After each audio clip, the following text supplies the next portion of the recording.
Hi everybody, I hope you're having a great day. In this video, I'm going to be covering the Progenitor. He made his first appearance in Avengers, Volume 8, Issue number 3, that was released in June of 2018. Now, Progenitor is a powerful Celestial who's known as the father of the Avengers, the father of all superhumans, and also the Celestial Zgreb. This being has wildly variable height and weight, although it typically appears as a massive mountain-sized being, and just like most of his celestial brethren, the Progenitor has vast cosmic level powers, with all of them actually having nearly no rival in the entire Marvel universe. With the exception of only one or two beings, the Celestials are at the top of the pecking order.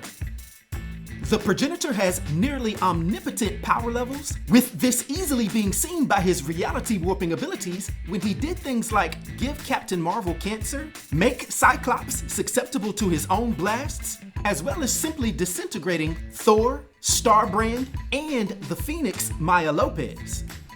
And this also allows him to do things like create avatars of himself using other materials, as well as bestow various powers onto other beings, not to mention that he himself can shapeshift and project imagery however he wants.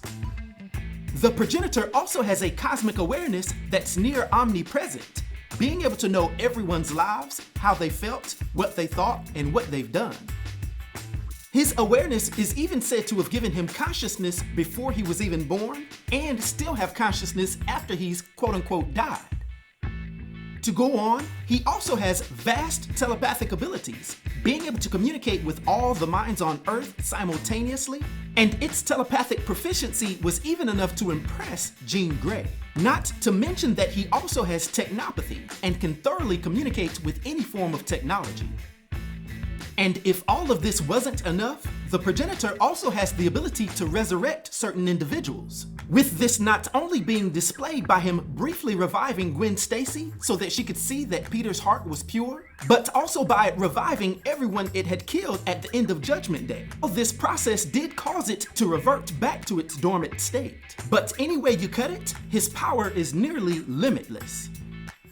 Now, according to Loki, the Progenitor was an alpha celestial who came to Earth more than 4 billion years ago after being infected by the Horde. At that point, the Earth was lifeless, and he had come here just to quarantine himself and die alone. Its diseased yet still powerful fluids seeped out of his body and into the Earth, blending with the primordial surface and altering the future of Earth's evolution. It's claimed that this process is what gave rise to many of the superhuman abnormalities seen in the world today.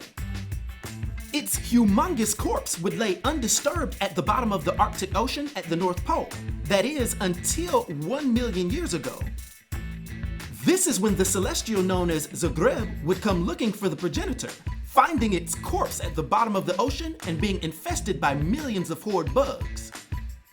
This Horde would then infect Zgreb. However, it wouldn't kill him and would mutate him into the very first rabid Dark Celestial. This powerful yet deranged being would barely be taken down by the Stone Age Avengers. However, it would catch the attention of the other Celestials that 2 of their race were then missing, and the very first Celestial host would then come to Earth to investigate. And although this first host would end up doing battle with the Stone Age Avengers, they would end up leaving their 2 fallen comrades and going off without disturbing them. Subsequent to this, we would next see the Progenitor in the modern age, when the first celestial host would bring forth the Progenitor's body from its watery grave and bestow it upon the Avengers as a gift, with this huge being's complex interior being refurbished by the finest architects of Wakanda and technicians of Alpha Flight to turn it into their new Avengers Mountain headquarters. This fact would initially bother the Eternal named Ajak, who became enraged that the body of one of her gods had been so-called defiled by the Avengers.